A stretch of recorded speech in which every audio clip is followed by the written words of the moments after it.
In the final months of World War II, as the armies of the Third Reich collapsed under the pressure of the advancing Allies, a legend was born.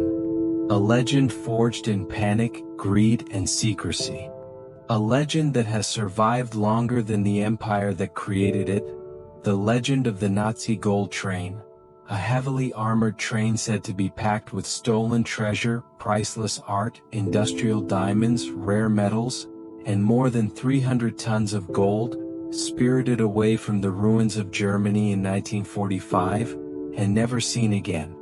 For decades, historians have argued, treasure hunters have dug into the earth, governments have searched in silence, and rumors have circulated in whispers. But one question has never been answered.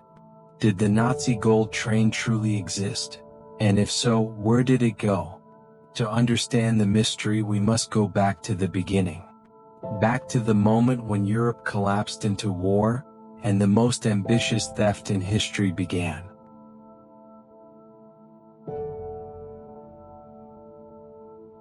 The year was 1939.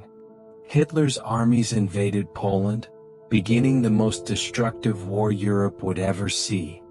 But behind the brutality of invasion, there was a hidden directive, a quiet, methodical confiscation of wealth. Gold reserves from national banks, confiscated. Art collections from Jewish families, seized. Industrial diamonds and precious metals, acquired. Religious treasures, historical artifacts, private wealth, all absorbed into the economic engine of the Third Reich. The Nazis created special units whose mission wasn't military triumph, but cultural theft.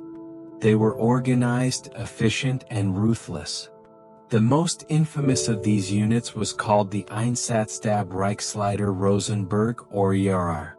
Its orders came from the highest levels of the regime, including Hermann Göring, a man obsessed with art, luxury, and personal wealth. As Europe fell one nation at a time, the gold reserves of entire governments were silently transferred to Germany. Belgium's gold, Netherlands' gold, Poland's gold, even the private deposits held inside major banks. By 1943, the Nazis had confiscated artifacts, paintings, sculptures, religious icons, rare manuscripts, and entire warehouse inventories of silver, platinum, and uncut gems. But there was a deeper plan, something more secretive. In the region known as Lower Silesia, on the eastern edge of the Reich, the Nazis began building underground tunnels, bunkers, and networks deep beneath the mountains. This project was called Ries, meaning giant. It was enormous, hidden beneath forests, mountains, and valleys. It involved thousands of forced laborers. To this day, no one fully knows how far the tunnels reach. Some believe the Nazi gold train was destined for this underground empire. In 1944, everything changed. Hitler's armies suffered massive defeats on the Eastern Front. The Soviet Red Army advanced west with unstoppable force. Cities once occupied by the Nazis fell one after another. And inside the bunker in Berlin, the Nazi elite realized the war could not be won. Panic spread through the highest ranks of power. Men who had built their fortunes on theft and murder knew that when the war ended, their crimes would be exposed. The treasures they had stolen could not be kept in Berlin any longer. So a new plan formed, a plan to hide the wealth, bury it, preserve it, and return for it one day. Germany still had loyal officers, secret rail lines, hidden vaults. One of these rail lines ran through the mountains near the city of Wałbrzych in Poland. It cut through tunnels that were built by the Nazis using slave labor, and deep chambers carved into rock. Witnesses later claimed that in the spring of 1945, trains carried heavy cargo into these tunnels, guarded by SS soldiers, sealed with dynamite and never opened again. Among these trains, they said, was the gold train. The legend of the gold train is not only based on rumor.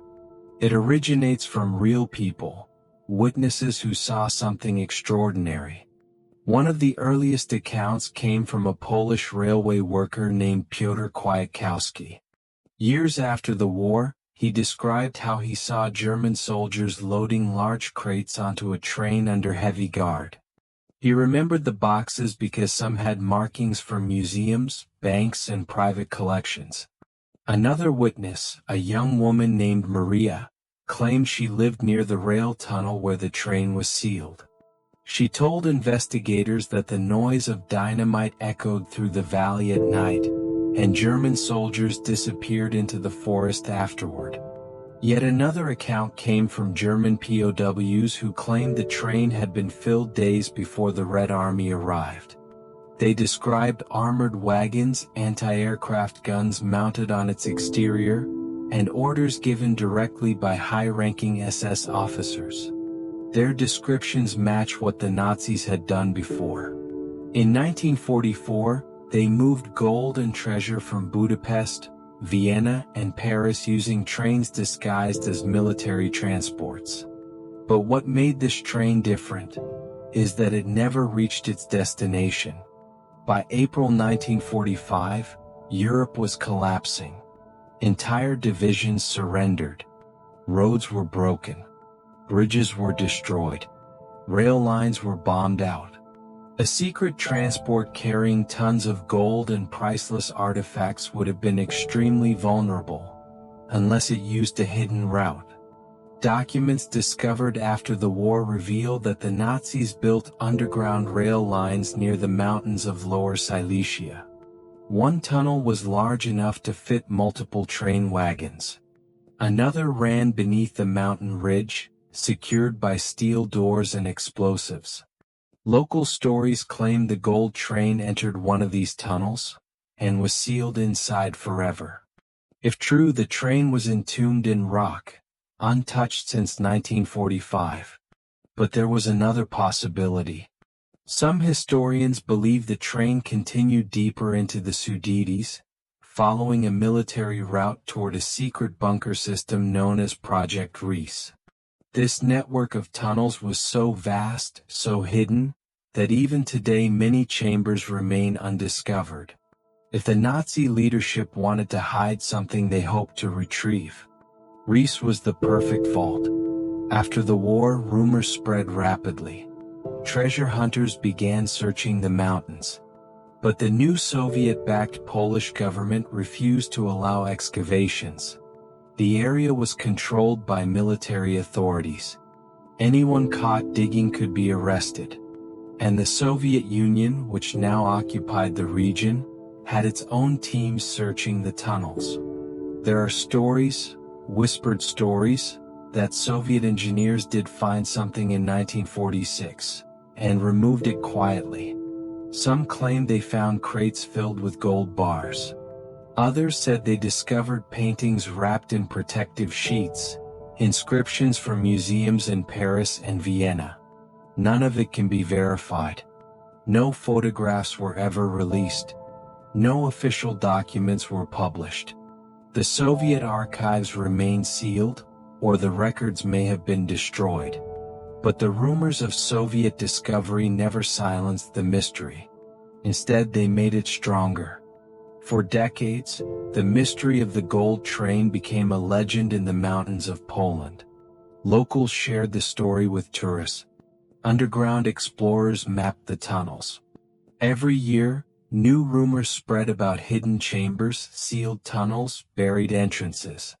In the 1970s, treasure hunters used early metal detectors to search the slopes of Walham, Ksia's Castle, and abandoned rail lines. They found underground passages, rusted tracks, collapsed tunnels, but no gold. In the 1980s, maps emerged, supposedly drawn by Nazi engineers, showing a secret rail line vanishing beneath the mountains. Historians debated whether the maps were real or forged. Then came the 1990s, the fall of the Soviet Union. For the first time in 50 years, independent researchers were allowed to enter the tunnels. They used ground-penetrating radar, drilling equipment, underground cameras. Again, nothing definitive. Then, in 2015, everything exploded. Two treasure hunters, Piotr Koper and Andreas Richter, claimed they had found the exact location of the train using radar scans. The scans showed what looked like a long metal shape buried beneath a hillside near Wałbrzych. They announced their discovery publicly, sending the world's media into frenzy. Newspapers around the world printed the same headlines. Nazi gold train found in Poland. Hundreds of journalists arrived. The government dispatched military engineers. The site was surrounded by fencing and protection. The region saw an invasion, not of tanks but of cameras. But when the excavation began, it revealed nothing. The radar had shown geological formations, not a train. Or so the official report said. Some believe the true discovery was removed in silence, the same way the Soviets did before. Others say the train never existed at all. So what is the truth? There are three dominant theories. Theory 1, the train is real, and still buried. Supporters of this idea believe the Nazis hid the train deep inside the mountain. The tunnels were sealed with explosives. The entrances were disguised. Post-war maps are incomplete. Hundreds of underground chambers have never been opened. Even today, new tunnels are being discovered. Sealed rooms behind concrete walls, ventilation shafts, and rails that vanish into darkness. If the train is inside, it may remain untouched. A time capsule from 1945. Theory 2. The Soviets found it in 1946. Several witnesses claim Soviet engineers removed sealed crates from the tunnels shortly after the war. The Soviets controlled the region. Any discovery would have been classified and transferred to Moscow. This theory explains why no treasure was found later, and why Soviet archives remain silent. Theory 3. The train never existed. Some historians argue that the gold train is a myth. They say the treasure was transported by truck or plane, or hidden in individual bunkers, not on a single train. They argue that wartime panic created legends and eyewitness memory is unreliable. But this theory overlooks one thing: train transports did happen. We know from records that Nazis evacuated gold from Budapest, Vienna, and Paris using armored trains. We know museums were stripped and valuables were placed in sealed wagons. The real debate is whether one giant train carried it all and vanished. To understand the obsession with the gold train, we must understand the scale of what the Nazis stole. Between 1939 and 1945, the Third Reich confiscated over 600 tons of gold, entire national reserves, thousands of paintings and sculptures, religious artifacts dating back centuries, rare manuscripts and academic collections, gems, diamonds, silver, platinum, private wealth for millions of families. Only a fraction was ever recovered. Even today, museums around the world hold art marked with the stamp, provenance uncertain, meaning its original owners may have been victims of the Holocaust. The gold train, if real, may have carried National Bank reserves, stolen Jewish gold, crates from museums in Krakow, Budapest, Vienna, diamonds and platinum from industrial stocks, military gold reserves from Poland, and possibly, according to some theories, secret documents the Nazis never wanted exposed. One location appears again and again in the story: Xia's Castle. A massive fortress rising above the forest, once home to aristocracy, later seized by the Nazis. Beneath the castle, the SS constructed underground tunnels. Some chambers were designed as a secret command center. Rail lines lead toward the castle. Underground shafts connected to a network of tunnels. Researchers believe the gold train may have been brought into the castle's underground system. In 2018, new tunnels were discovered beneath the castle, sealed since the war. One chamber was completely filled with concrete, for unknown reasons. Why seal a room unless it held something valuable? Why hide a tunnel under a fortress unless it mattered? The castle's walls are silent, but the mystery grows. In the final weeks of the war, Hitler was trapped in Berlin. Soviet artillery reigned over the capital. The world was collapsing. But outside Berlin, loyal officers continued executing secret orders. A diary from a German officer in Silesia describes: transport of critical cargo, final directive, maintain secrecy at all cost. Another German telegram refers to special evacuation train, priority above military cargo. These fragments suggest something was moved late in the war, something so important that it took precedence over weapons, fuel, and soldiers. But the records stop. There is no arrival record, only departure. The train left, and then disappeared. The 2015 search revived global interest. The radar scans became famous. The location was identified as kilometer 65 on a rail line near Volbjik. The shape of a 90-meter object appeared under the ground, long enough to be a train. When the excavation revealed nothing, most people believed the legend had been disproven. But underground experts argued something different. They said the scans had shown man-made disturbances, not natural rock. They said the excavations were shallow. The train, if real, could be deeper, beneath collapsed tunnels or reinforced chambers. In 2020, new scans were conducted with advanced technology. They revealed hollow spaces beneath the hillside, marked by regular geometric shapes. To this day, no full excavation has been allowed. Why? Because the tunnels are unstable. Because war explosives may remain underground. Because the government hesitates to spend millions chasing a legend. Or because something truly is down there, and secrecy is easier than discovery. So where does the truth lie? The Nazi gold train is not just a treasure story, it is a symbol of something darker. A symbol of a regime built on theft, murder, and destruction. A symbol of stolen lives, stolen culture, stolen history. If the train exists, it is not just a container of gold. It is a tomb filled with the last evidence of the greatest crimes in modern history. The mystery remains unsolved because the clues are incomplete. Witnesses are dead. Documents were destroyed. The archives are sealed. But the ground remembers. The tunnels remember. The mountains of Lower Silesia hold secrets carved in stone. Every year explorers return. Every year new discoveries are made, tunnels, chambers, steel doors buried in darkness.